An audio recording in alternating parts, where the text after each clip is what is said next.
Bonjour. Bonjour, bonjour. Bon, tellement de choses à dire, tellement de choses dans le monde, tellement de choses à voir, à évoquer. À évoquer parce que putain, il y a pas eu y a pas une heure de ça, j'ai vu que Gérald Darmanin a traité le programme économique de Jordan Bardella de communiste. Alors bon, au bout d'un moment, je suis un peu remonté. Voilà. Dire que Marine Le Pen devient trop molle et que Jordan Bardella est communiste. Bon, je dirais pas qu'il faut aller se faire foutre, ce serait anti-républicain. Mais...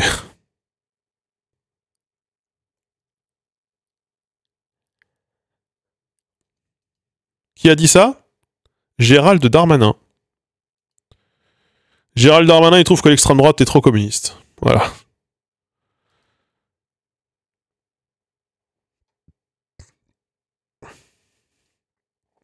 Voilà. Gérald Darmanin qui se fait défendre, j'ai vu sur un réel sur Instagram, quelqu'un qui faisait un truc en mode Gérald Darmanin, gros raciste. Je crois que c'était genre Sandrine Rousseau, je sais plus qui, en mode...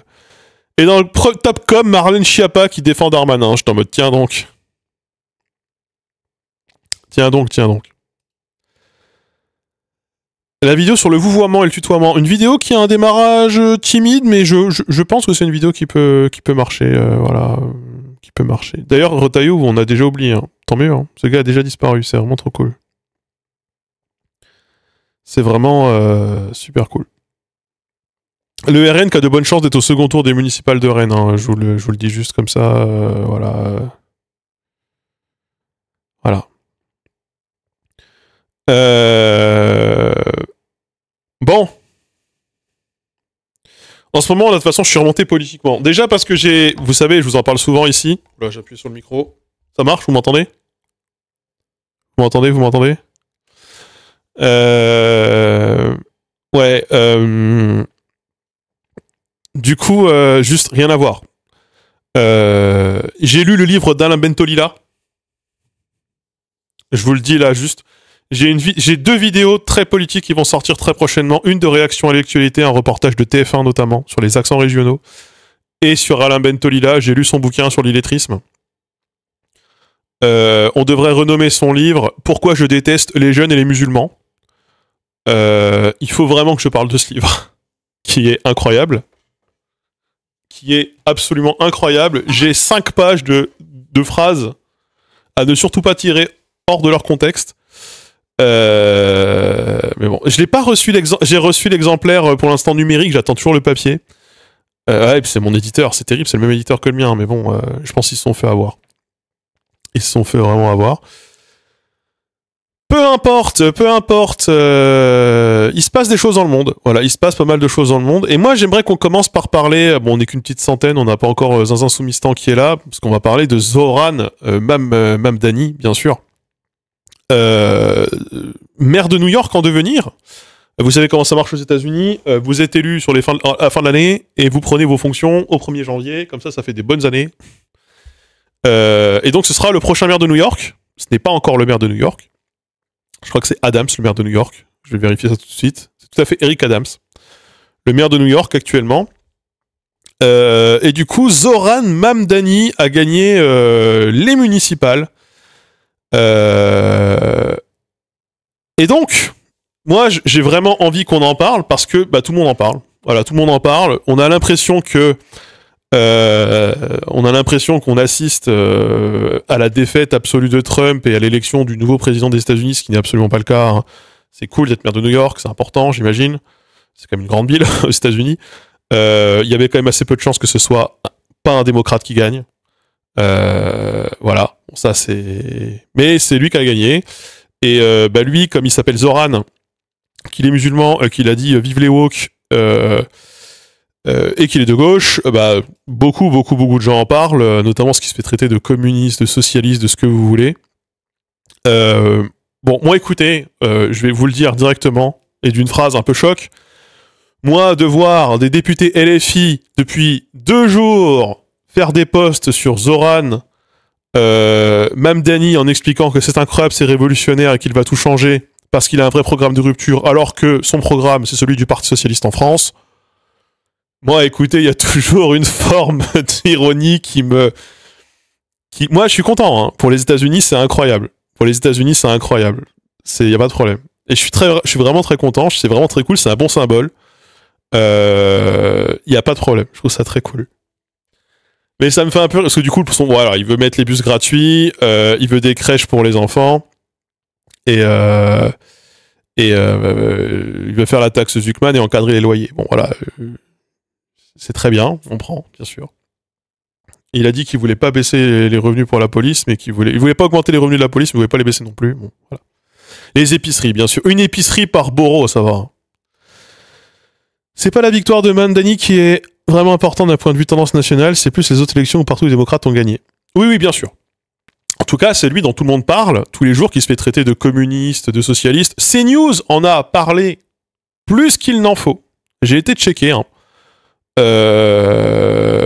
Et même, vous savez, je suis le podcast là des deux enfants là avec leurs parents républicains zinzin, où le père il dit que lui il est antidémocrate, il est contre la démocratie parce qu'il pense que démocrate égale démocratie, alors que république égale républicain. Il dit moi je suis un vrai républicain, je suis contre la démocratie parce qu'il croit que la démocratie c'est l'URSS. Voilà, bon, c'est le niveau ne vole pas forcément toujours très haut. Moi, il y a un truc qui m'a intéressé dans le parcours de Necessary Conversation. Franchement, c'est dur à regarder, mais ça nous raconte tellement de choses que moi, je trouve ça toujours un peu intéressant, mais c'est dur. Hein. Ce podcast, il est dur. Le podcast, alors si vous connaissez pas, c'est un fils avec sa sœur. Alors lui habite à Los Angeles, sa sœur habite au Texas.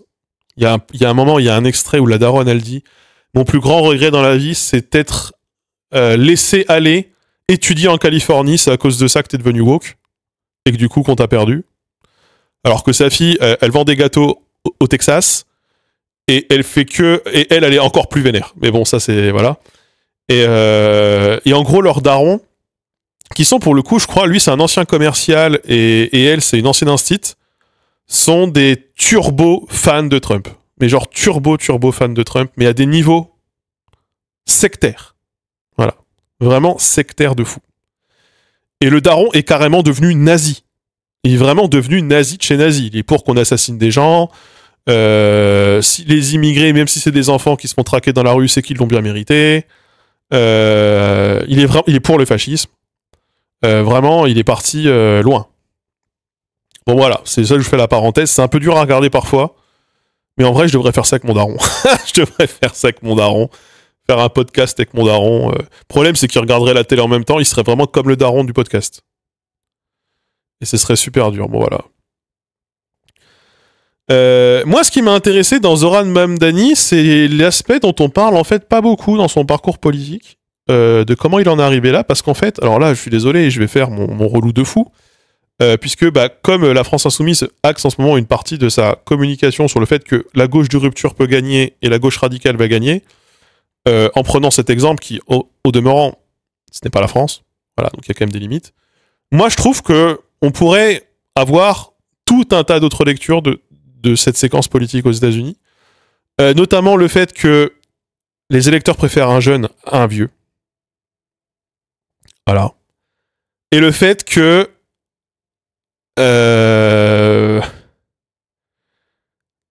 en fait, c'est pas juste être un candidat de rupture qui fonctionne, c'est aussi quelqu'un qui a, comment dire, c'est quelqu'un qui est passé par une primaire populaire. Après, c'est comme ça que fonctionnent les États-Unis. Hein. Et il a surmobilisé durant la primaire. Il a été lâché par une partie de son camp, parce que forcément, c'est le plus radical qui gagne la primaire. Radical. Hein. Qui gagne la primaire, une partie le lâche et veut se présenter contre lui, et en fait la base électorale soutient quand même majoritairement le candidat qui gagne la primaire. Quand bien même on t'accuse d'antisémitisme juste parce que t'as dit ce serait bien d'arrêter de bombarder les enfants à Gaza. Donc il y a quand même quelque chose d'intéressant de ce côté-là. Oui, mais gagner une municipale et gagner une élection nationale, enfin, ce n'est pas tout à fait la même chose. Donc oui, c'est ce que je vous dis. C'est exactement ce que je vous dis. C'est ce fameux Zoran Mamdani a surmobilisé aux primaires. Le gros, en fait, il se présente à une primaire où il est l'outsider. Et en fait, il y a une telle surmobilisation pour la primaire démocrate que qu'il gagne cette primaire. Il gagne cette primaire et l'autre qui était censé avoir déjà gagné le vit super mal là, le Cuomo là, et décide d'y aller YOLO en mode indépendant avec 12 fois plus ou 13 fois plus d'argent à investir dans la campagne que Mamdani. Et c'est Mamdani qui gagne. Ce qui est vraiment, encore une fois, qui est vraiment très cool. Mais donc, c'est aussi une lecture qu'on pourrait avoir. C'est qu'en fait, je pense qu'il y a aussi quelque chose de rafraîchissant dans son profil.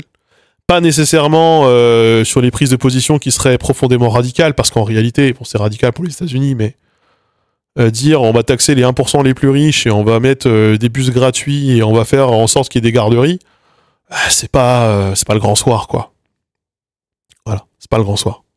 Intérêt d'une primaire si le perdant se présente quand même derrière. C'est un des perdants, déjà, parce qu'ils étaient 7, je crois, à se présenter. Et oui, une primaire en un seul tour. C'est parce que le mode de scrutin est tout à fait particulier. Mais oui. Oui, en tout cas, ce gars à mon âge, hein. À un mois près, quoi. Et pourtant. Voilà. Après, je pense que ce qui plaît beaucoup quand même, c'est que c'est un gars sur le conflit israélo-palestinien, comme il est musulman, ça joue, je pense, beaucoup. Il avait une voix qui n'était pas tout à fait la voix de celle de Trump, clairement pas. Et pas non plus la voix qu'une partie des démocrates ont, c'est sûr. Après, bon, quand on regarde son parcours, c'est quelqu'un qui vient de la bourgeoisie, même de la haute bourgeoisie. C'est quelqu'un qui a... C'est un très bien né, et c'est quelqu'un qui fait de la politique depuis un moment, effectivement, au service du peuple. Effectivement, ça, pour qu'on va pas pouvoir le retirer. Et qui était effectivement le plus à gauche, soutenu par Bernie Sanders, par Alexandria Ocasio-Cortez, qui pour le coup elle se fait défoncer depuis un moment là. Ça fait quelques mois qu'elle se fait défoncer sur internet, en mode elle s'est fait happer par le système, etc. Elle essaie une vendue, etc. Bon, peu importe. Et en tout cas, voilà, bon, c'est juste que, en gros, là où je veux en venir, pour que ce soit très clair, c'est que moi, le parallèle de dire, en gros, comme je peux le voir, ce qui se passe à New York, c'est ce qui va se passer avec Jean-Luc Mélenchon en France. Il faut un peu tempérer. Il n'y a pas que le critère de radicalité. Encore une fois, c'est pas. Pour les États-Unis, c'est très radical. Bon, nous, bon, voilà. Il n'y a pas que ça qui joue. Il y a aussi, je pense, le fait que ce soit un jeune qui fasse les choses un peu différemment avec une équipe aussi un peu plus jeune. Il y a le côté, ce gars, pour beaucoup de gens, personne ne le connaissait personne ne le connaissait avant. Pour beaucoup de gens, en fait, c'est quelqu'un qui venait de nulle part. C'est pas tout à fait vrai, c'est jamais vraiment le cas en politique. Mais pour beaucoup d'électeurs, il est perçu comme tel, qui pour le coup démet quelqu'un qui est là depuis longtemps, qui est empêtré dans des situations de harcèlement sexuel, qui a des affaires au cul, quoi, de fou. Et du coup, il y a aussi une vague de dégagisme, je pense, qui a vraiment été aussi au cœur de ça. Je veux dire, au sein même du cœur démocrate, parce qu'a priori, de toute façon, il y avait assez peu de chances que New York passe côté républicain. Mais visiblement, côté démocrate, chez les démocrates, il y a une forme de dégagisme aussi, et en fait, on pourrait aussi tout à fait analyser les choses comme en fait le corps électoral de la gauche américaine en a marre des vieux qui sont là depuis 40 ans dans le camp démocrate et veulent s'en débarrasser pour avoir une nouvelle lecture, un nouveau paysage, un nouveau souffle. Mais oui, c'est un peu Lucie Castet en vrai, c'est vrai. Après, pour les États-Unis, c'est beaucoup, hein, déjà. Je parle même pas du candidat des Républicains.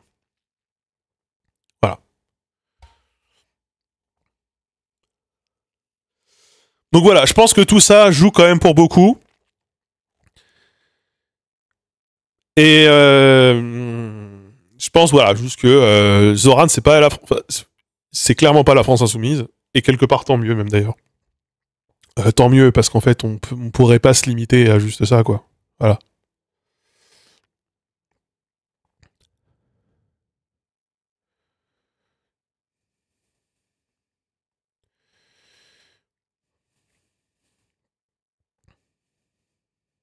Ouais, ça surtranspose beaucoup.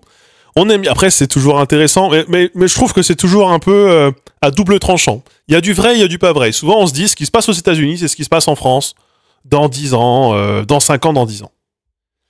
Et parfois, c'est vrai, mais ça ne l'est pas toujours non plus. Donc, il faut se calmer, il faut tempérer. Les États-Unis, pendant longtemps, avaient cette aura de pays extrêmement progressiste, premier homme noir. À la tête d'un pays occidental, c'est incroyable, c'est Obama. Et puis après, on a eu Trump. Et puis après, on a eu Biden, on s'est dit, bah voilà, les Américains, ils ont fini avec le fascisme, ils ont compris, puis on a re-eu Trump. Les deux fois, personne ne pensait qu'il pouvait gagner. Enfin, surtout la première fois. La seconde, c'était un peu plus... voilà. Et en fait, effectivement, on peut pas tout transposer. Il y a aussi, on cherche des indices pour se rassurer. On cherche des symboles, mais les Américains, en fait, ils sont très attachés aux symboles. Les Américains, ils aiment beaucoup les symboles. Le premier homme noir, le premier maire de confession musulmane de New York, ou la première femme à la tête de ceci ou à la tête de cela, c'est très important pour eux. C'est quelque chose, et c'est important. De toute façon, la représentation, c'est important, c'est pas ce que je dis. Mais en fait, là où je vais faire le parallèle dans l'autre sens, c'est comme les Européens qui nous disent que vous devriez être content d'avoir Macron. Enfin, c'est un jeune, il est dynamique, ça change, il vient d'un parti qui n'existait pas avant, etc. Et en fait, bah, nous, quand on a la tête dans le guidon, on se dit non mais attendez. Donc ouais, on a la recherche de modèles, de comparaisons, etc. Donc, je pense qu'une partie de la com, de toute façon, de la gauche aujourd'hui sur Mamdani, c'est encore une fois, je suis très content que ce soit lui. C'est pas la question.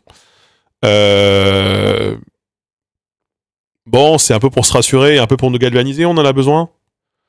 On en a besoin. Après, je pense que quand on suit un peu la politique, on se dit que c'est pas non plus. Enfin, c'est un signe qui ne veut pas, peut-être pas dire grand-chose non plus en fait. Voilà. On parle surtout du traitement de son élection en France. Ouais. Ouais.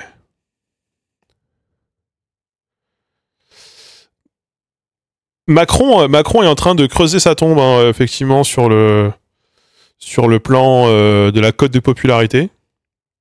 Moi, dans ce qui m'a choqué récemment, BFM TV qui fait une émission spéciale Bardella hier. Genre BFM TV face à Bardella. Voilà. Assez terrible. Pour en parler de primaire, si je vous emmène sur le sujet de la primaire aussi, c'est parce qu'en fait, il y a une question de la primaire de la droite qui est en train de se poser de plus en plus. Une primaire qui irait de Darmanin à Knafo. Hein, c'est pas moi qui le dis. Voilà. C'est pas moi qui le dis. C'est justement, précisément, Éric Zemmour sur BFM TV. Éric Zemmour sur BFM TV nous explique que lui, il est tout à fait prêt à se plier à un exercice de primaire pour tous les électeurs de la droite. Laurent Wauquiez serait lui-même très ouvert à cette hypothèse. Voilà.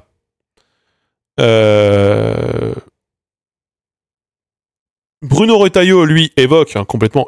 Enfin, en fait, tous les chefs de parti sont contre les primaires. Les chefs de parti qui pensent qu'ils sont les candidats naturels. Tous ceux qui pensent être les candidats naturels sont contre les primaires. Donc Bruno Retailleau nous dit que lui, il est contre. Mais visiblement, pas mal d'élus de droite sont en train de se demander s'ils vont pas organiser une primaire pour avoir un candidat unique de la droite en 2027. Donc si on y va, nous, à 5 ou 6, on sera bien rendu. Hein. Mais en tout cas, il y a cette discussion qui... Alors, c'est pas du tout si elle va mener sur quoi que ce soit. Il est même plus probable actuellement que ça mène sur rien que sur autre chose. Mais bon, a priori... Voilà. Hein.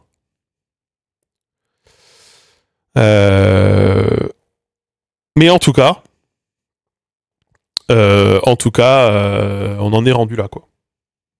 Face au RN, ils n'ont pas le choix. Ouais. Ouais, mais côté Union des droites, ça force de fou. Ouais, ça force de fou, mais après, c'est... Non, Édouard Philippe, il a déjà dit qu'il ferait pas la primaire non plus. Il est convaincu qu'il va gagner, lui aussi. Voilà. D'ailleurs, il y a un nouveau sondage qui est sorti, donc je vais pas vous en parler je vais pas beaucoup vous en parler. Il y a un nouveau sondage qui est sorti pour une éventuelle présidentielle. Bardella maintenant surplante et surpasse Marine Le Pen. Bardella serait crédité jusqu'à 38% des sondages au premier tour. 38% des votes au premier tour. 37,5 même pour être plus précis. 37,5. La gauche, je vous explique même pas. Voilà. Autant vous dire que c'est pas demain qu'on gagne.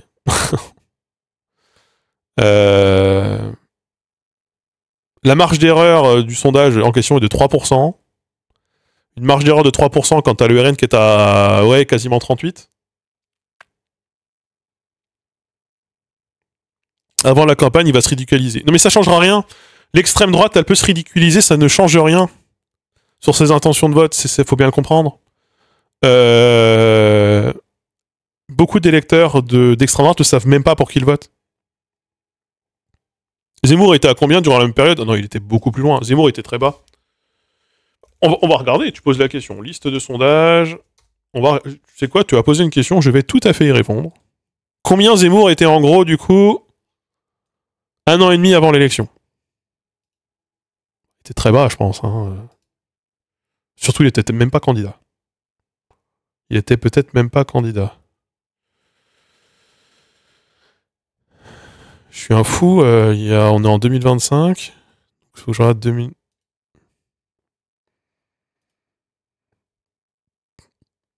Il n'était pas candidat. Voilà, il n'était pas sondé. Donc je ne peux même pas vous dire. Zemmour commence à être sondé à partir de la toute fin 2021. Non, pas toute fin, que ça je raconte.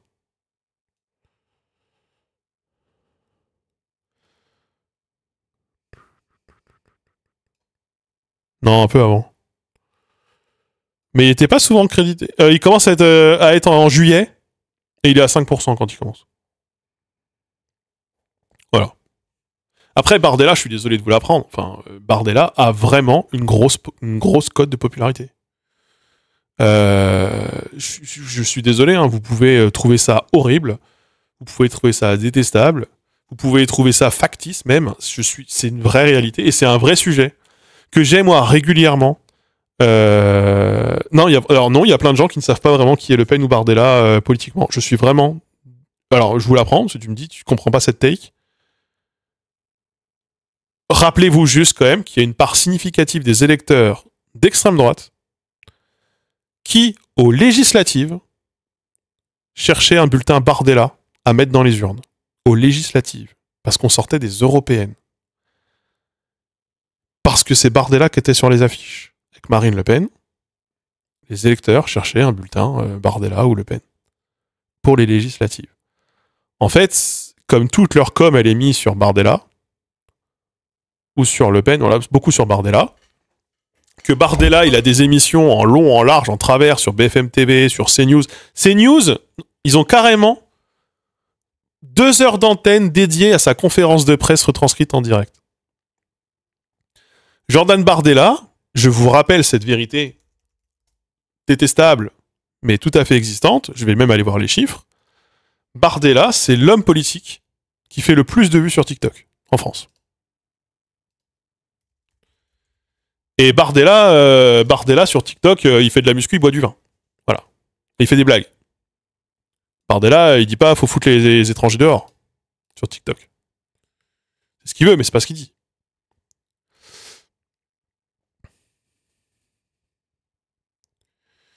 Il mange des bonbons, ouais, voilà.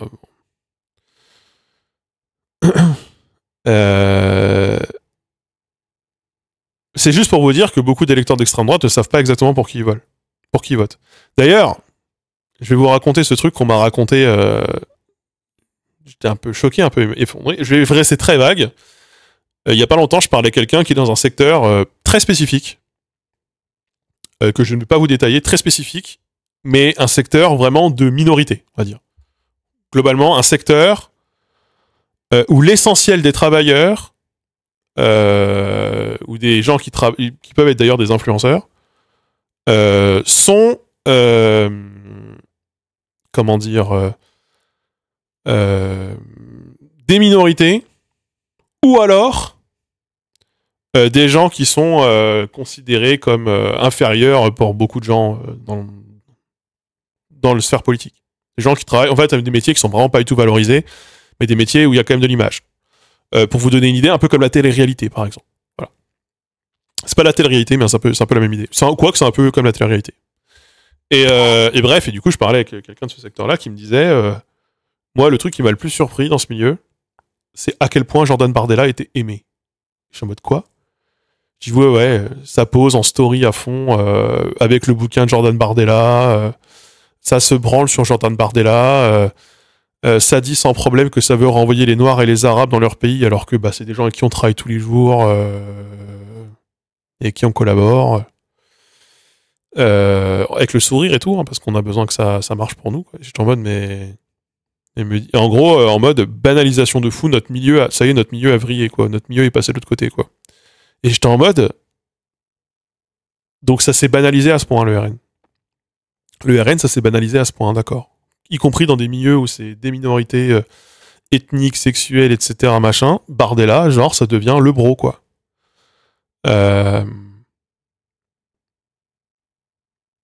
Bref.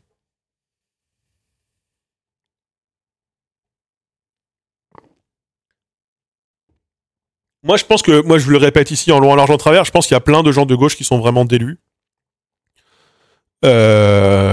Et qui sont vraiment dans une bulle. Bardella, il y a beaucoup de gens qui se branlent sur lui et qui kiffent Jordan Bardella. Mais c'est vraiment quelque chose. Mais même sur des comptes très cons, même dans les commentaires Mediapart, on le voit. Bardella est super populaire. Voilà. Il y a un culte de la personne. Oui, il y a un culte de la personne. Bardella, c'est un peu le nouveau Macron, voilà, peut-être.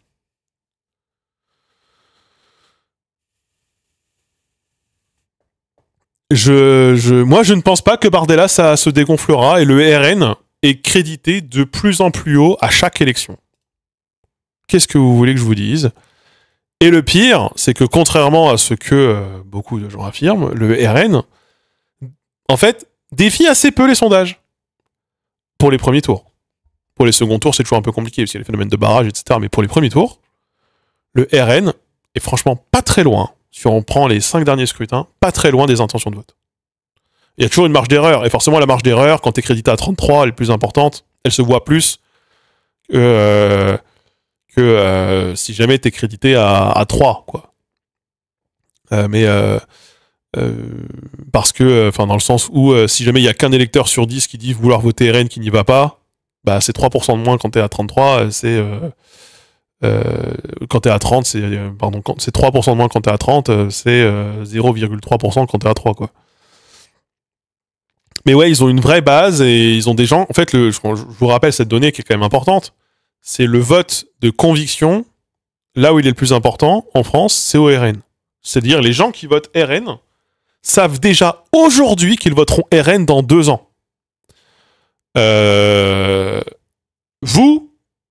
Vous ne savez peut-être même pas pour quel candidat de gauche vous allez voter dans 2 ans. Pourtant, vous savez que vous êtes de gauche, vous savez que vous voulez vraiment que la gauche soit au pouvoir, mais vous ne savez toujours pas aujourd'hui, parce qu'il n'y a pas de lecture. En fait, à gauche, on a une invisibilité, on a un brouillard de guerre qui est démentiel, et on n'a pas ce truc, voilà, on ne sait pas.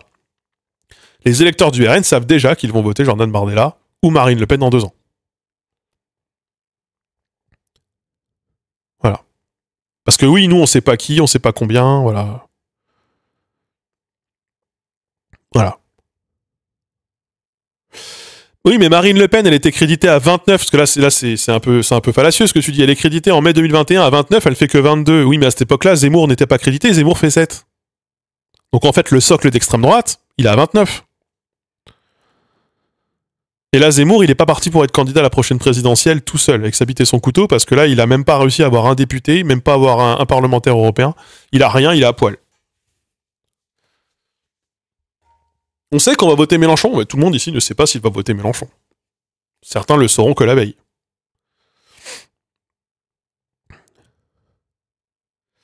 Il y a qui comme influenceur de gauche qui est pas adossé à un parti qui pourrait gagner avec TikTok? Ou alors là, je sais pas. Je sais pas. Il y aura CNAFO. C'est vrai qu'il y a CNAFO, pardon. Mais oui, il y a CNAFO. Et ils ont quelques députés européens, j'ai rien dit. Pardon. Je pensais à ça parce qu'en fait, Marion Maréchal Le Pen, elle s'est tirée, mais en fait, bon. Le vase communicant Zemmour-Le Pen n'est pas à 100% non plus. Non, mais je veux juste dire qu'on peut chercher à se rassurer en disant que l'extrême droite, elle est vraiment surestimée dans les sondages, alors qu'en fait, à la fin, elle ne gagne jamais. Je pense qu'au bout d'un moment, cette logique, déjà, elle n'est pas très vraie, et que c'est juste un moyen de se rassurer, parce que le danger, il est quand même là. Le danger, il y a peut-être plus que CNAFO, par contre, ouais. Le danger est quand même là, si je peux me permettre. Et moi, le truc de...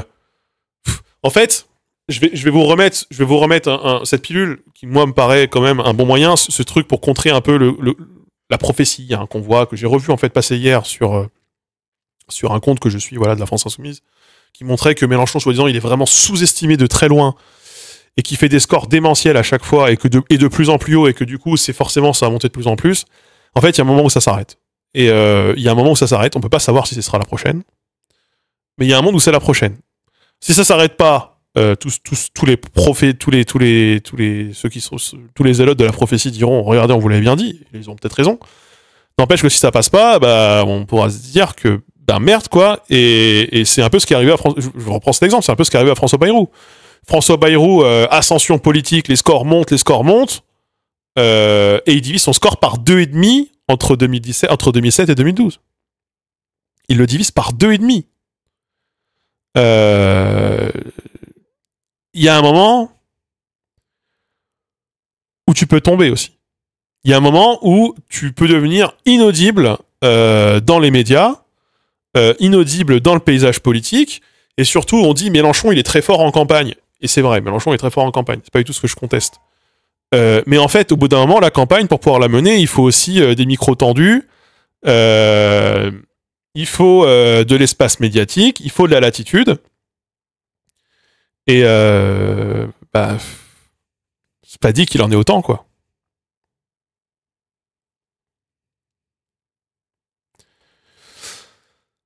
Donc il y a ce problème effectivement, et moi, je suis d'accord avec toi Crispy, il y a ce truc de quand on dit souvent, et je le dis souvent ici moi, que la base politique est déconnectée des enjeux de la population. Et ça, il y a encore un sondage qui l'a montré, dont on a parlé récemment, une étude même qui le montrait encore il y a une dizaine de jours.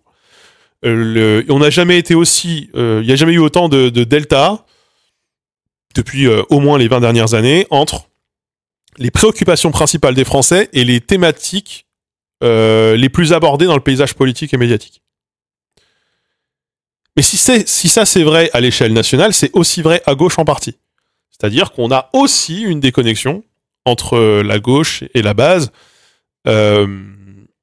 Et moi, je suis peut-être encore là aussi un mauvais prophète, mais moi je pense que cette déconnexion à gauche qui existe quand même pourra peut-être profiter à un retour de l'extrême gauche en France.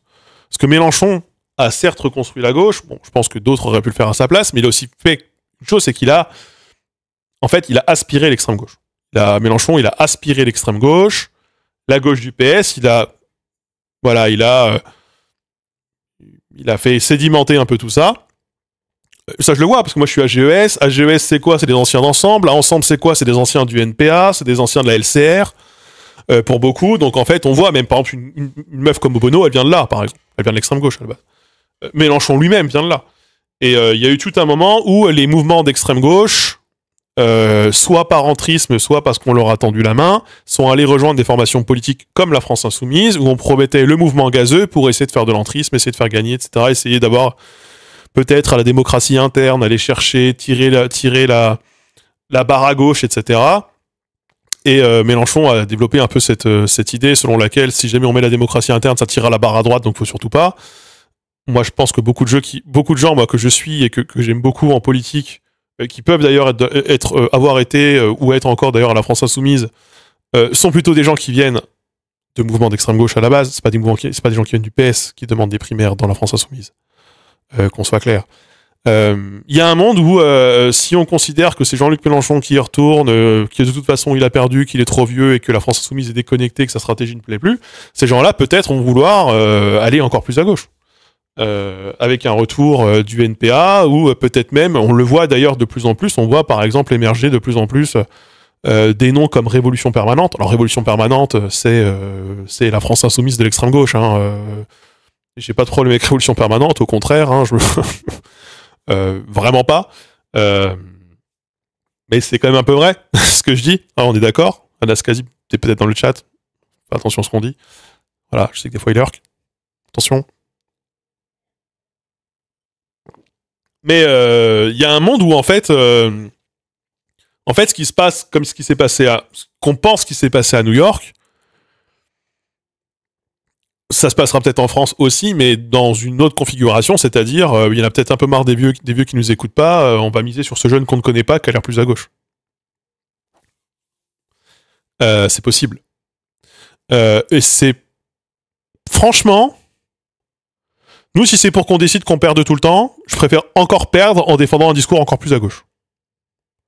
Si au bout d'un moment... Moi, je veux bien qu'on gagne aussi, qu'on crante. Alors, c'est que... Nathalie Arthaud me détesterait, je l'ai vu encore taper sur Mélenchon, Nathalie Arthaud, il y a quelques jours, dans une vidéo que j'ai regardée, où elle dit qu'en gros, Mélenchon, il a vendu des faux espoirs au peuple. Voilà. Mais... non, mais... Bon. Et ouais, Nathalie Arthaud qui dit en gros que Mélenchon, il a vendu de la poudre aux yeux au peuple en expliquant qu'on pouvait tout changer de l'intérieur par des élections, alors qu'en fait, il ne gagne pas, il perd tout le temps, et que il détourne du vrai combat qui est de mettre fin au capitalisme maintenant tout de suite par la lutte. Bon, ça c'est Nathalie Arthaud, évidemment qu'elle vous dira pas le contraire. Moi là-dessus, je suis plus mesuré. Je pense qu'on peut aussi avoir des victoires par les élections et qu'on peut aussi avoir des victoires électorales. Heureusement, Dieu soit loué, et on en a besoin. On en a besoin, et les choses, elles peuvent aussi changer par le processus législatif et démocratique. Même si, et d'ailleurs, je pense, et là, Nicolas Framont, par exemple, est un peu dans cette ligne, Henrik Davy, que j'aime beaucoup, est dans cette ligne, qui sont des gens qui étaient, ou qui sont proches de la France Insoumise, qui vont nous expliquer qu'en fait, au bout d'un moment, pour avoir aussi une adhésion populaire et des gens qui vont vraiment défendre les institutions et les conquêtes, il faut qu'elles soient faites avec la participation de ces mêmes gens, et donc une forme de validation, que ce soit une validation par forme de scrutin, par forme de lutte, par quoi que ce soit, mais il faut une forme de validation. Là où la lutte change aussi les gens, les rend aussi parfois peut-être un peu trop violents, et du coup crée une culture de la violence qui peut... Alors une culture de la violence, je veux dire de rapport de force, d'écrasement, et quelque part d'impérialisme. C'est un peu mal compris comme ça, je dis pas que la violence ne peut pas être légitime, au contraire, parce que je pense plutôt qu'elle... En ce moment d'ailleurs, elle est plutôt même justifiée. L'idée c'est plutôt de dire... au bout d'un moment, en ayant les conquêtes par la guerre, on forme aussi toute une génération à essayer d'expliquer qu'en fait, au bout d'un moment, faut écraser les autres pour pouvoir continuer à réussir, et on peut en faire les impérialistes de demain. Donc c'est toujours un peu compliqué, voilà. Bon.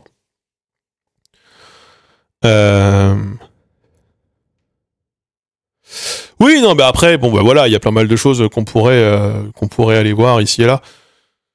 En tout cas, tout ça, c'est pas mal de réflexions qui se font dans ma tête en ce moment. Je me parle. Oui, Sainte-Soline, bien sûr, la vidéo des gendarmes. Bon, j'en parlais avec un pote cet après-midi.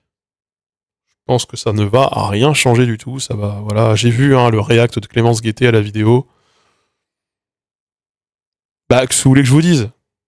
Où est le coffre-fort de Benalla, en fait, pour moi, depuis la vidéo sur la place de la Contrescarpe avec Benalla, bon, je sais que filmer des élus ou des forces de l'ordre, enfin des forces de l'ordre ou des gens qui exercent l'autorité au nom des élus ou au nom du gouvernement, ça ne sert à rien. C'est terrible. Alors il faut le faire. Il faut le faire. Hein. Mais ça sert à rien. Ouais. Ouais. Je pense que les filles pourraient faire croire qu'ils enverront Jean-Luc Mélenchon pour que tout le monde se prépare contre lui. Et finalement, envoyer quelqu'un d'autre en mode surprise. Non. Non, non, non, non. France Insoumise ne pourrait pas envoyer Jean-Luc Mélenchon pour envoyer Jean-Luc Mélenchon. Vraiment. Non, là, il n'y a pas de coup super... Non, non, en mode, il a l'expérience, il sait bien parler. Il y a tous les edits, une bonne partie de la com est là-dessus. Non, non. C'est quoi la solution pour en finir avec ce problème de flic, en vrai?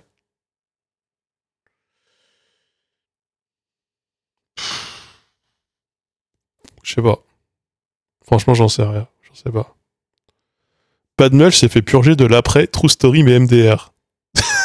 Part.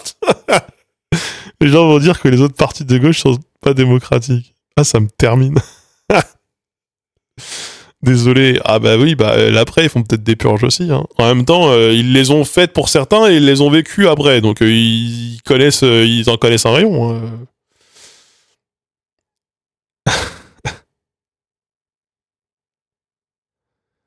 Ouais.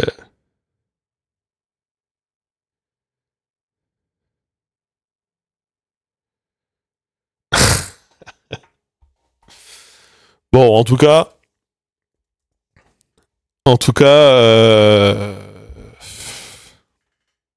ouais, la police, en fait, je sais même pas par où commencer. Déjà, il faudrait les désarmer. Désarmer la police, déjà. Ça me paraît, au moins la municipale. Hein, genre, aucun sens que la municipale soit armée, vraiment.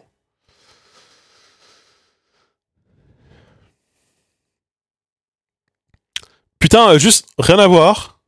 Euh... Euh... Ah, alors, pardon, parenthèse, mais vous avez vu que Raphaël Enthoven a été relaxé hein, pour avoir traité la France insoumise de parti profondément antisémite. Il a été relaxé. Hein.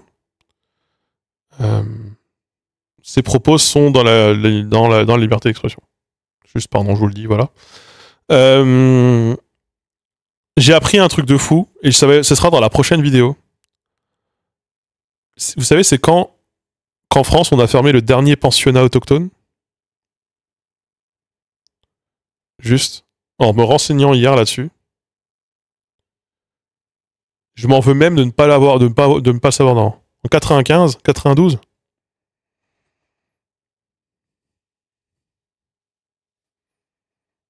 C'était en 2023. C'était à Saint-Georges en Guyane.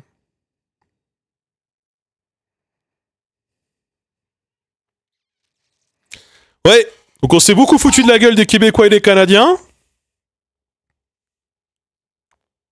Je lisais un reportage, j'ai regardé un reportage là-dessus sur les Amérindiens, parce que du coup en Guyane ils sont appelés les Amérindiens. Les Amérindiens de Guyane qui doivent partir en internat dans les écoles privées où on leur apprend à parler français, à devenir catholiques. Un pensionnat autochtone, c'est un endroit où on envoie les populations autochtones des territoires pour leur apprendre à être français et catholiques. Voilà. Loin de chez eux, souvent. Bien sûr.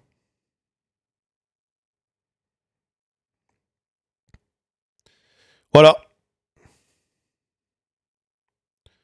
J'en parlerai dans la prochaine vidéo.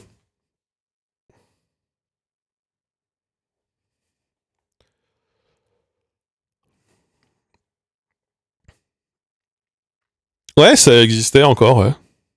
C'est privé public, subventionné, je sais pas, c'est écoles catholiques. Ah non, mais là, de toute façon, sur les populations autochtones en France, même à gauche, hein. Même à gauche, on en parle pas. C'est encore actif, oui, il y avait encore 80 élèves quand ça a été fermé. Il y avait encore 80 personnes qui étaient élèves. Les populations autochtones, hein, du coup de Guyane, les Amérindiens de Guyane, qui ont un taux de suicide chez les jeunes 20 fois supérieur à la moyenne nationale. Voilà, juste comme ça. Voilà.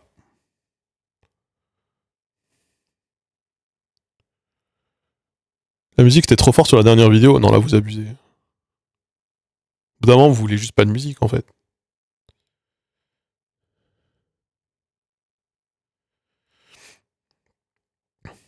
Donc voilà, bon. Les Arawaks, je sais pas c'est de quel... Non mais là, moi je pense juste qu'il faut changer d'enceinte. Vraiment, faut changer d'enceinte ou changer de téléphone. Si vous écoutez la vidéo depuis un Nokia 3310 là,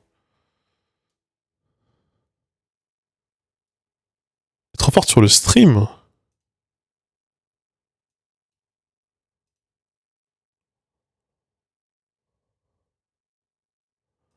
Pardon. Ok, j'ai mal compris. Désolé. Sinon, qu'est-ce que je peux vous dire? Il y a un truc que je voulais évoquer aussi parce que je pense que vous vous en battez les couilles, mais moi ça m'impacte donc je vais vous en parler.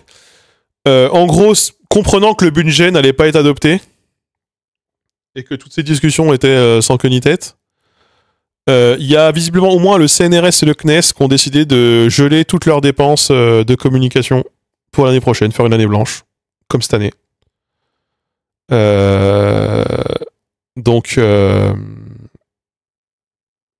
Donc, bon, bah, c'est pas pour demain qu'on aura des crédits ouais, pour l'enseignement supérieur en France. Ils gèlent leur budget, du coup, aucune dépense de communication de prévue, absolument aucune, parce qu'ils anticipent une reconduction du budget de cette année et le non-vote du budget. Et donc, probablement une baisse de leur crédit et des aides dont ils bénéficient. J'imagine que si le CNRS et le CNES sont en train de prendre cette direction, j'imagine que la plupart des associations et des institutions publiques en France vont suivre la même logique. Hein. Donc l'austérité est déjà là. Voilà. Avoir un budget, c'est important aussi pour ça. Et bah là, sans budget, bon bah.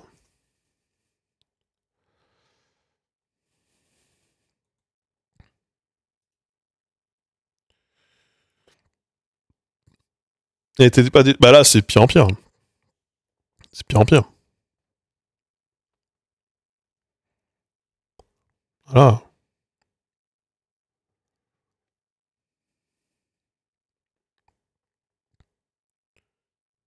Ouais, pas pour les très riches, non, effectivement. Ouais.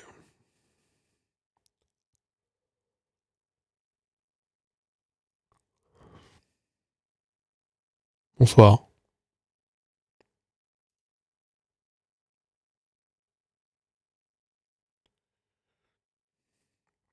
Bonsoir. Est-ce que des molécules, tu es le même que sur le Discord? Bonne question, ça. Là, tout à l'heure, je suis allé acheter une plaque de contreplaqué. Une plaque de contreplaqué. Hein. Ça va que je l'ai acheté avec la carte de la boîte. Hein.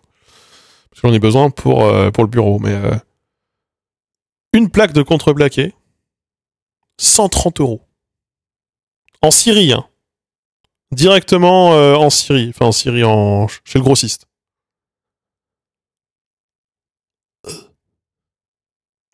Je me dis, les prix montent. Bon, les pâtes, je sais. L'huile, je sais. L'alu, je sais. Les vis, je sais. Là, le contreplaqué. 130 balles le 15 mm en 5 mètres carrés. Un peu plié. Chez le grossiste. Donc bon. Terrible. Ça me paraît beaucoup. Ah mais attendez, c'est 2 fois moins cher que chez Brico. Chez Brico, c'est 2 fois plus cher. Parce que quand j'ai vu que c'était 50 € du mètre carré chez Brico, et que on a vu que c'était à 28 € du mètre carré chez le grossiste, on était chez le grossiste. Mais après, chez le grossiste, c'est compliqué quand t'es particulier, toujours un peu un merdier et tout. Et c'est une plaque de 5 mètres carrés. Ils ont gentil, nous l'ont coupé en 3 pour qu'elle puisse aller sur le toit de la bagnole. Faut faire des tiroirs. Voilà.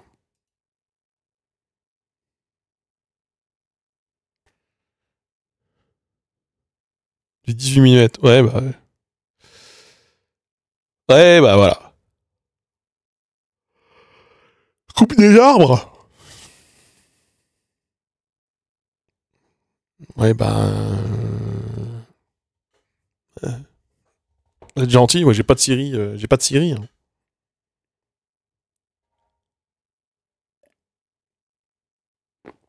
L'OSB, alors qu'on rappelle que l'OSB c'est globalement de la colle. Hein.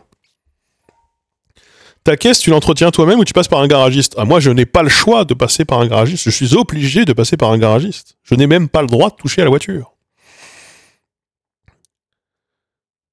Je n'ai pas le droit. Il y a un contrat d'entretien avec la voiture. Et la voiture, ouais, la voiture est en location, donc c'est contrat d'entretien. D'ailleurs, il faut que je les appelle, vont mettre des barres de toit. Je pense que je vais mettre ça parce que.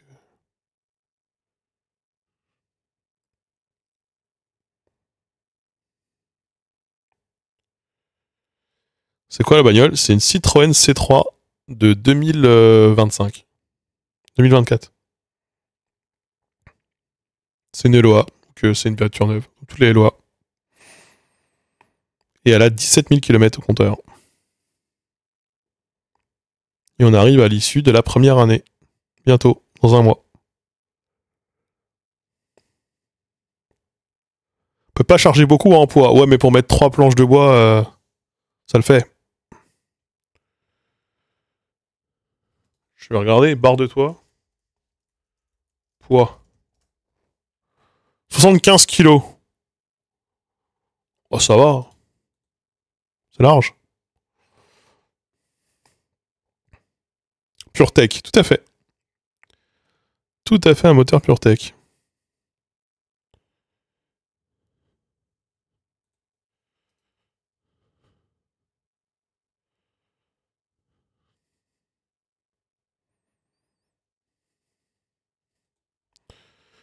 Attention à la construction des barres de toit. Non mais ce serait pour faire 10 km. Hein. Pour faire 10 km. C'est bon. Ouais, ça va. Il y avait la mode à un moment des coffres de toit. Les gens ils mettaient des skis dedans. Ceux qui allaient en vacances. Au ski. Pas moi quoi. Je suis allé une fois au ski. Une fois. Je comprends pas que les gens y retournent là chaque année quand ils peuvent. Je comprends pas que les gens mettent de l'argent là-dedans. Je ne comprends pas. Ça me dépasse. Voilà. Voilà, je suis stupéfait. Il y a des gens qui payent pour tomber, avoir froid, mal être assis, transpirer dans des habits absolument insupportables à porter. Je comprends pas. On est quand même vachement bien chez soi, en pull plaid, devant son ordinateur, à jouer à Farthest Frontier ou ce genre de truc. Hein, vraiment. Ouais, marqueur social, mais je préfère d'autres marqueurs sociaux. Hein. Je préfère le marqueur social où t'as un jacuzzi. Hein.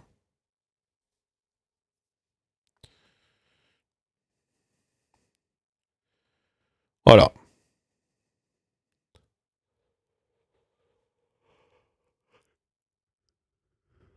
Et c'est ma take du soir. Il y en a qui font l'alpinisme. Ouais, il y en a même qui vont, j'ai vu là, on a des Français qui ont gravi, je sais plus quel truc là.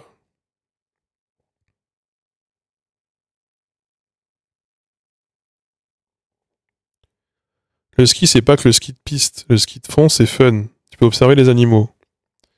Et prendre le temps. Est-ce que t'as vraiment besoin d'avoir des skis pour ça? Parce que je suis allé... Alors, j'ai déjà fait les raquettes. Ça, j'ai déjà fait. Je trouve que ça fatigue beaucoup. Après, j'ai fait de la randonnée en montagne. Hein. Mais le côté ski, Voilà, c'est mon avis. Absolument désastreux, j'imagine, hein, peut-être. Voilà, mais bon. Après, moi, je suis quelqu'un, je me suis rendu compte par le temps que je suis quelqu'un de profondément terrestre. Moi, le retour à l'eau, tel qu'ont pu le faire les cétacés, comme les dauphins et les baleines, ce n'est pas pour maintenant, pour moi. Je suis plutôt mauvais nageur, je ne suis pas très à l'aise dans l'eau. Les patins, les rollers, etc., je trouve que c'est vraiment une idée de con. C'est pas fait pour moi. Tout ce qui est voler en l'air, bah, j'ai le vertige. Tout ce qui est acrobatique, bah, je vomis si je mets la tête en bas. Je suis vraiment adapté à la marche. Voilà. Et éventuellement au train et à la voiture.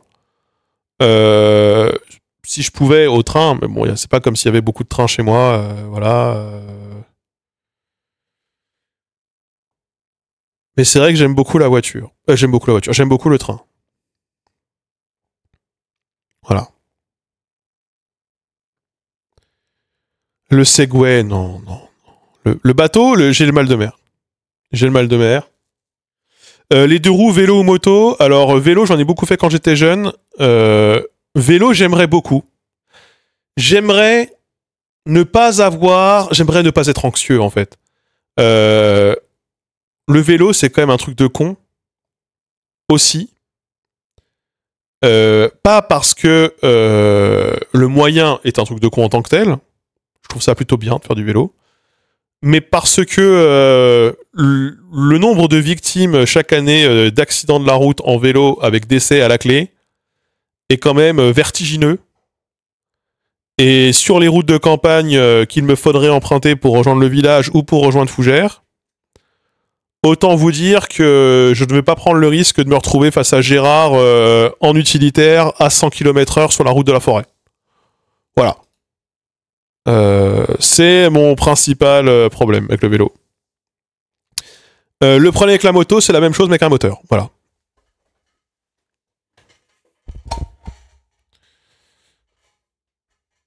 Donc,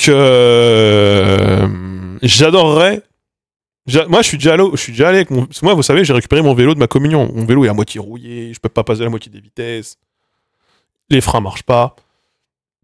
Je suis allé au village 2-3 fois avec. Je préfère y aller à pied. Je préfère aller au village à pied. 15 morts en vélo sur la France en 2024. Ah bah attends, je connais plein de gens qui ont eu des accidents. Alors, ils sont peut-être pas morts, mais des accidents alors qu'ils étaient en vélo. Où ils se sont pris une portière. Où ils se sont fait taper par une bagnole. Vraiment.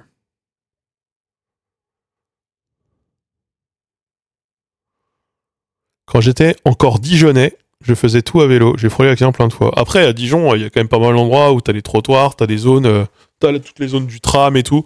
Après, sur le campus à Dijon, avoir un vélo, ça aurait pu être cool. Et ensuite, vélo, truc de con aussi. Pourquoi ? Parce que en France, les vélos, ça se fait énormément voler. En France, moi, mon vélo, je me le suis fait voler dans la cour de mon immeuble. Et une semaine plus tard, je me suis revolé mon propre vélo. Puisque j'ai reconnu mon vélo. Et je me suis revolé mon vélo. Voilà.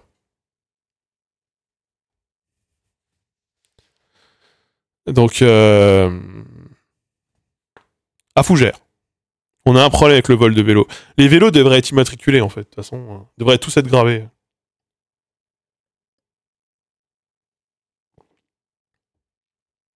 Je comprends pas que ce soit pas le cas, déjà.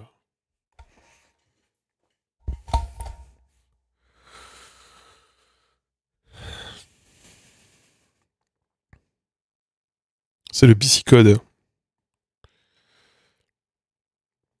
Donc écoutez, bon.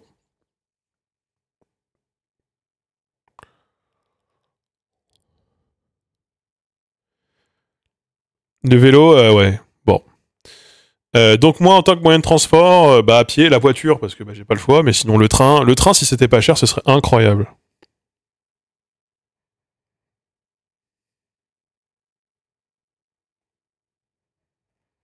On immatricule bien les animaux. Oui. On immatricule bien les animaux, oui. On en a parlé des animaux la dernière fois. J'en ai reparlé tout à l'heure, c'est marrant.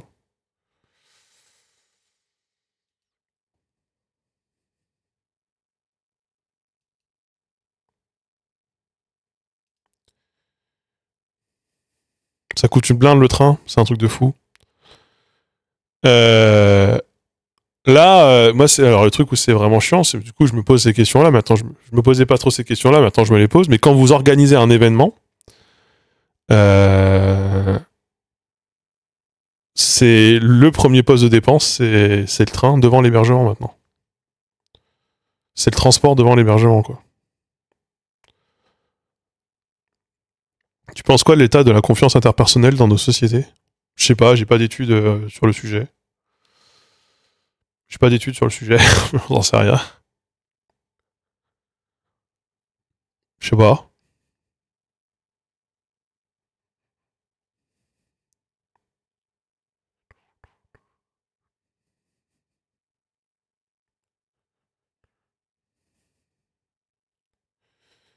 Je sais pas.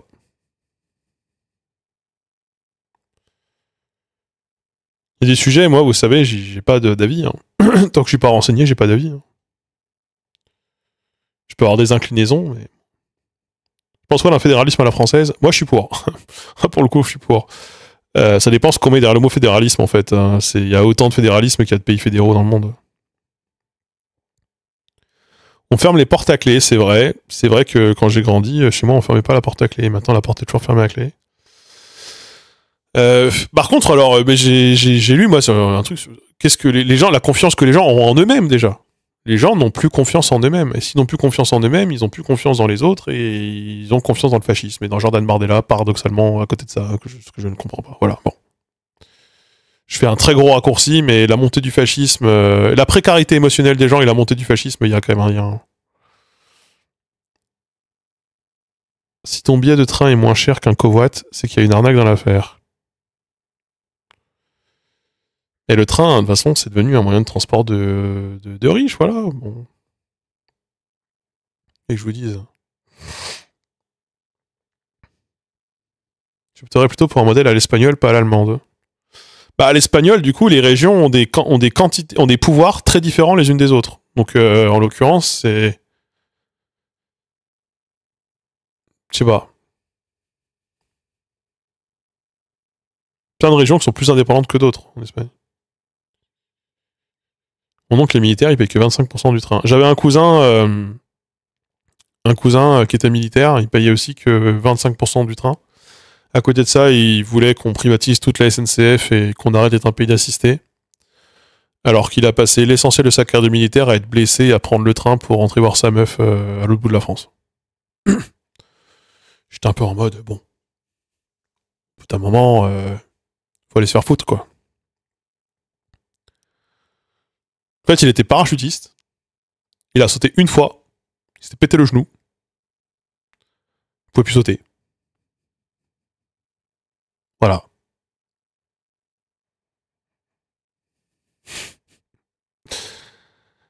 Et pendant ce temps-là, bah, il continuait d'être payé et il continuait de pouvoir avoir tous les avantages de la vie des militaires sans pouvoir travailler. Et donc, tant mieux pour lui. Mais à côté de ça, son discours anti-assisté, j'ai envie de lui dire c'est bon, t'as 3 fois le RSA et 4 fois moins, t'es logé, nourri et tu payes 4 fois moins cher le transport que les autres. Au bout d'un moment, peut-être aller se faire foutre.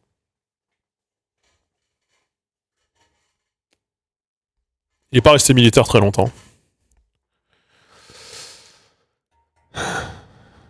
Il sert son pays, oui, oh, bah, il servait pas grand chose du coup.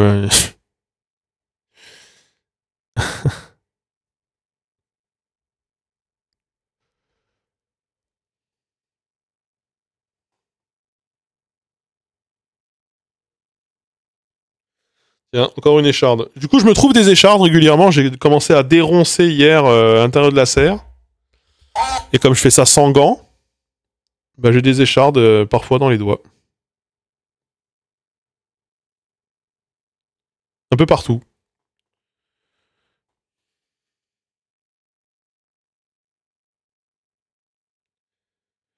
Moi, quand mon cousin, peu de fois où je jouais, c'est pas quelqu'un que je beaucoup fréquenter dans ma vie, où il parlait de son travail, ça ressemblait beaucoup à c'est pas grave si vous disparaissez, si vous faites buter par l'ennemi, on va pas se décortiquer en 5 pour venir vous chercher, tant pis. Ça ressemblait beaucoup à ça, sa mission, quand même. Ça ressemblait beaucoup à vous balance derrière l'ennemi, vous prenez 3 photos, vous nous les envoyez, et si vous n'arrivez pas à rentrer tout seul, bah, so long, hein, il y en a d'autres. Hein. Ça ressemblait beaucoup à ça. Ça a peut-être changé depuis.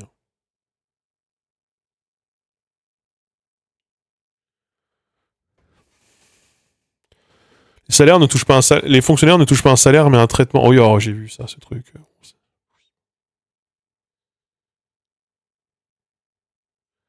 Ah.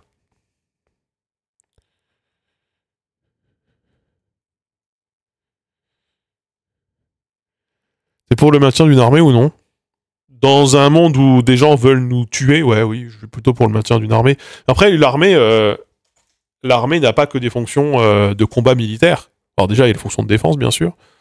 Mais l'armée, c'est quelque chose aussi que tu peux déployer pour, comment dire, pour toute l'infrastructure de logistique. Parce qu'en fait, quand on pense armée, on pense souvent combat, on pense guerre, on pense front. Je sais pas si ce sont les jeux Paradox, ceux qui sont bien faits, pas comme le dernier qui est sorti hier, qui m'ont déformé l'esprit. Mais pour moi, et d'ailleurs c'est tout à fait vrai quand on regarde même l'histoire de l'armée romaine, etc., pour moi l'armée c'est aussi et surtout une question de logistique. L'armée c'est là où sont plein... Une bonne armée, c'est une armée qui a une très bonne logistique.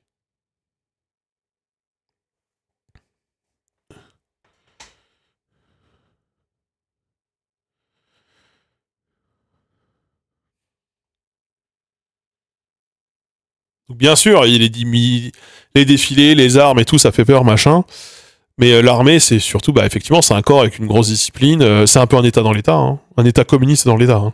L'armée. L'armée, il y a un peu ça. Communiste dans le sens où toutes les ressources sont communes, tout le monde est rémunéré, tout le monde est considéré comme essentiel. Il y a un côté un peu utopique aussi dans ce truc-là. Bon, après, c'est quand même très hiérarchisé, hein, et tout le monde ne gagne pas le même salaire. Hein, mais bon, il y a un peu cette idée. Voilà. Ouais, c'est très stale. Un problème avec le U5, bah oui, désolé. Hein. Je le rachèterai dans 3 mois, peut-être dans 3 mois quand ils auront pas le 2-3 trucs, mais là oui, j'ai un problème avec ça. Ceux qui vraiment persistent et qui veulent aimer le jeu disent qu'au bout de 100 ans, ils se font chier, que l'IA aussi est inactive, mais on n'a pas été jusque-là. Que l'IA ne fait rien, l'IA n'est pas très active, et qu'il y a vraiment des problèmes du UI quand même. Qu'il y a plein de trucs qui sont planqués dans des sous-menus, etc.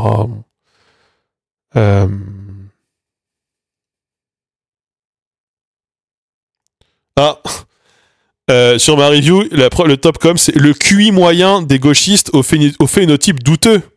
Commentaire raciste direct. Bah, ça dégage, hein.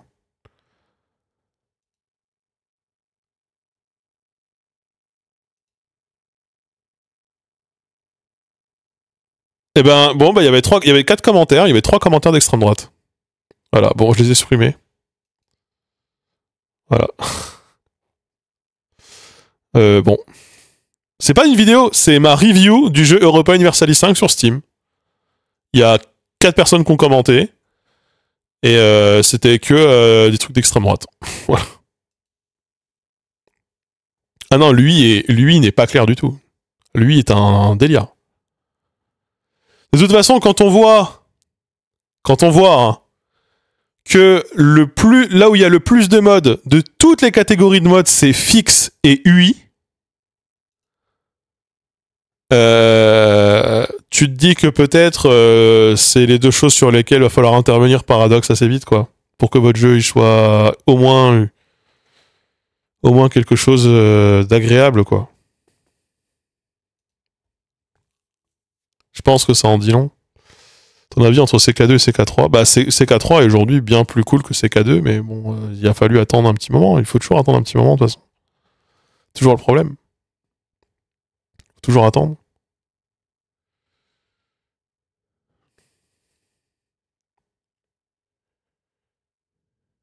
Oui, j'ai joué à U4. Oh, bah oui, on en a même fait ici des runs en mode RP de U4. Donc oui, bien sûr. Le jeu est passé de positive à plutôt positif comme review. Je pense que d'ici un mois, il passera peut-être en moyenne. Mais bon. On attend le Major. Bah, en vrai, il faut que je relance. Oui, moi aussi. Les jeux vidéo classés par wokisme. Elden Ring était catégorisé woke parce que c'était un personnage 1 et personnage 2 au lieu de hommes et femmes. Oh là là, ils sont graves, hein, les fachos.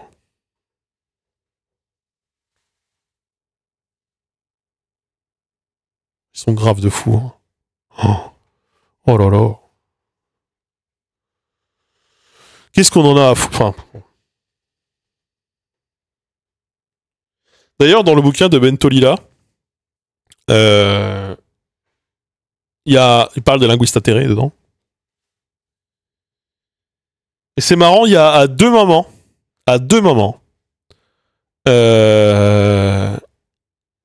il essaye de montrer qu'il est féministe. C'est quand il veut taper sur les linguistes atterrés.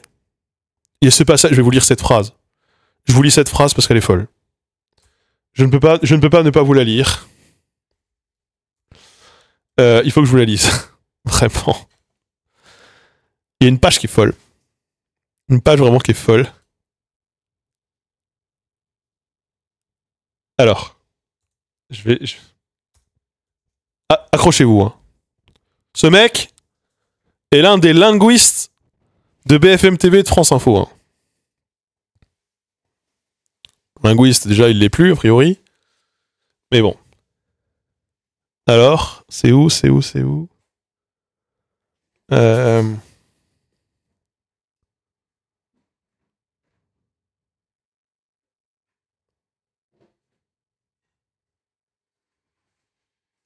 Attendez, je vais juste faire CTRL F. C'est où Pourquoi je suis aveugle ou Je sais pas écrire. Alors, nombreux sont parmi les responsables de l'éducation, encouragés par les sociologues et par les linguistes atterrés, ceux qui disent que la langue et la société française ne se sont jamais si bien portées, on dit pas ça, hein, qui conseillent aux élèves les plus fragiles de ne pas viser trop haut afin d'éviter une chute inéluctable et douloureuse. Bercés par l'air du temps, ils diront à ces filles condamnées à voiler, guillemets, leurs envies d'émancipation et forcées à suivre servilement les lois de la tribu, que certaines traditions, certes regrettables, sont aussi la marque d'une tradition historique, culturelle ou confessionnelle.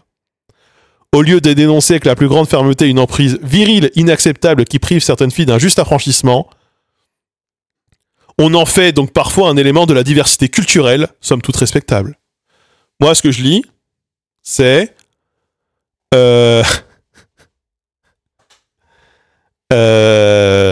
les linguistes atterrés, ils veulent que les meufs musulmanes, là, elles continuent de garder le voile et qu'elles restent dans leur culture qui les rabaisse. Voilà, en gros, ce qu'il essaie de dire. Donc là, il se proclame féministe parce que nous, en étant progressistes, ce qu'on n'est pas, en fait, on est pour l'asservissement de la femme parce que comme on est un peu pour l'islam, on est pour que les femmes soient asservies. Globalement, ce qu'il cherche à dire. Et il y a un autre moment où, pareil, il se proclame féministe, c'est quand il tape sur les Arabes.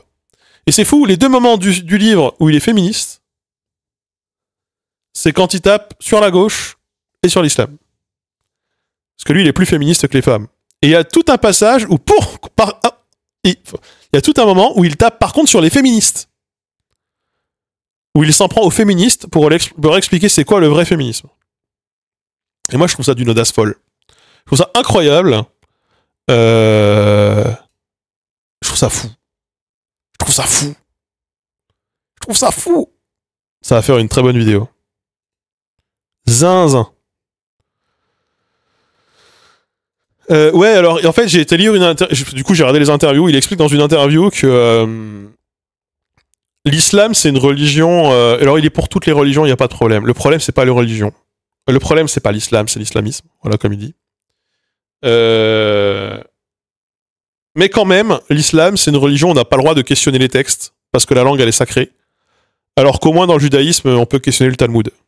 Donc en gros, l'islam, c'est une religion où l'esprit critique est interdit, alors que chez les juifs, l'esprit critique est le bienvenu. Voilà.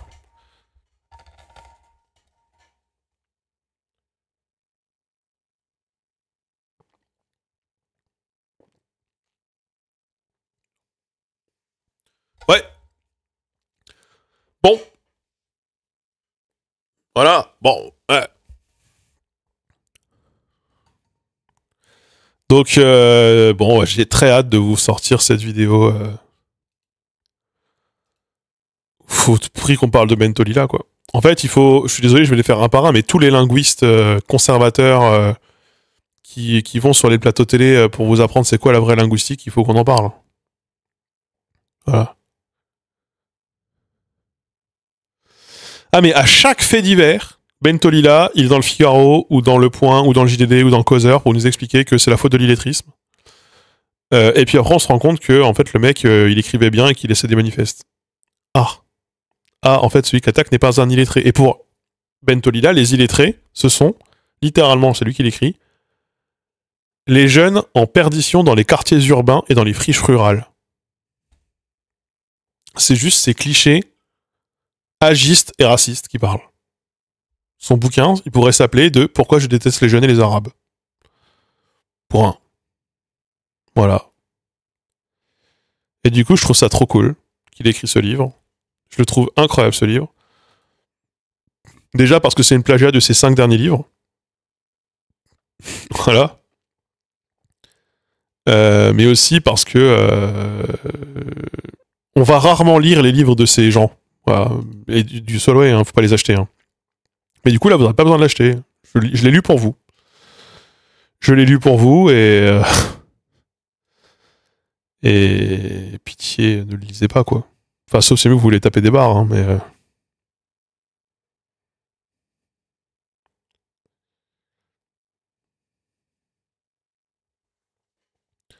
Mais c'est surtout, c'est son côté... moi, j'ai pas de problème avec la religion. Toutes les religions... À côté de ça, d'ailleurs, il est pour qu'il y ait la spiritualité à l'école. Hein. Mais bon... Écoutez, on va pas en parler pendant 15 ans, il va y avoir une vidéo sur le sujet avec des bons extraits d'interviews, des bons passages de Alain Bentolila à Sud Radio, là. Incroyable.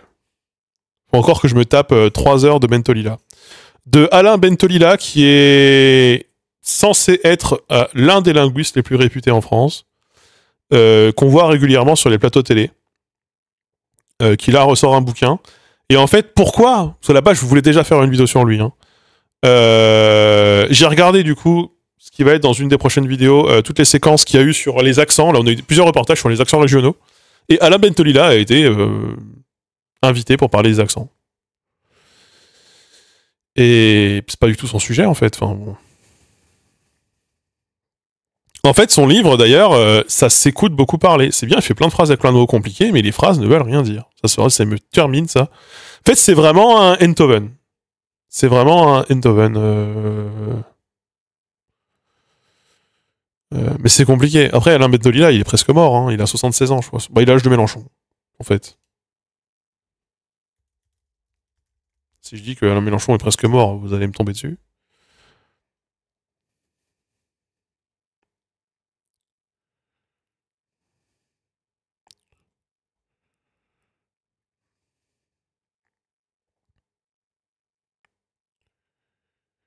Mais il a déjà écrit, ça me fait rire, parce que là, il vient d'écrire un bouquin qui est Demain la barbarie. Et il a écrit un bouquin en 2017 qui s'appelait déjà L'école contre la barbarie.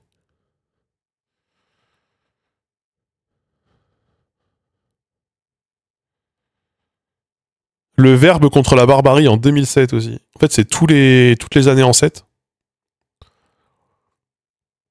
Donc il écrit beaucoup de livres. Beaucoup, beaucoup de livres.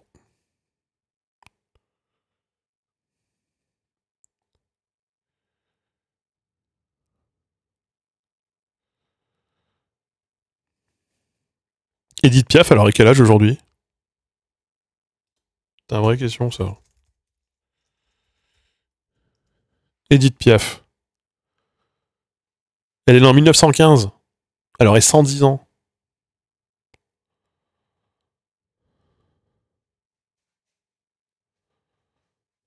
Elle est morte à 47 ans? Ah ouais, elle est morte jeune?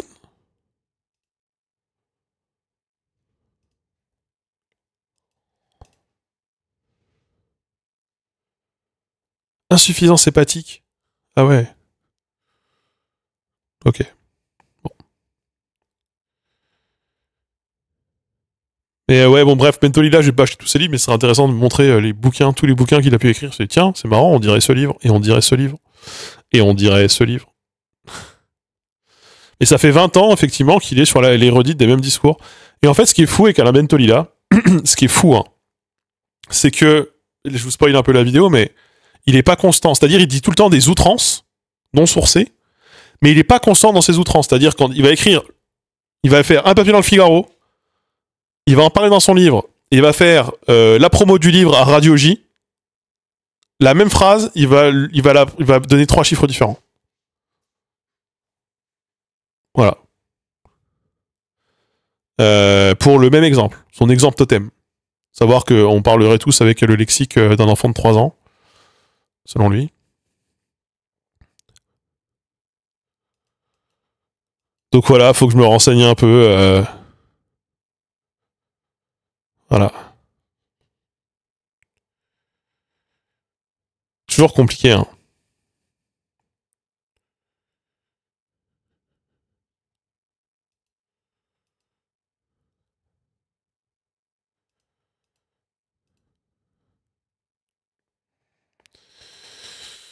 Bon, il est minuit 15, ça fait 1h30 qu'on stream, ça fait pas tant. Mais j'aimerais bien retourner travailler.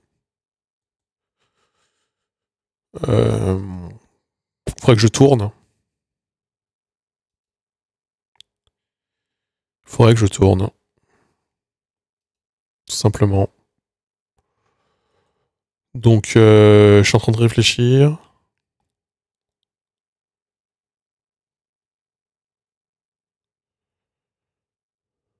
Je vais bouger. Je vais aller tourner. C'est le plus malin. C'est tout à fait le plus smart que je puisse faire.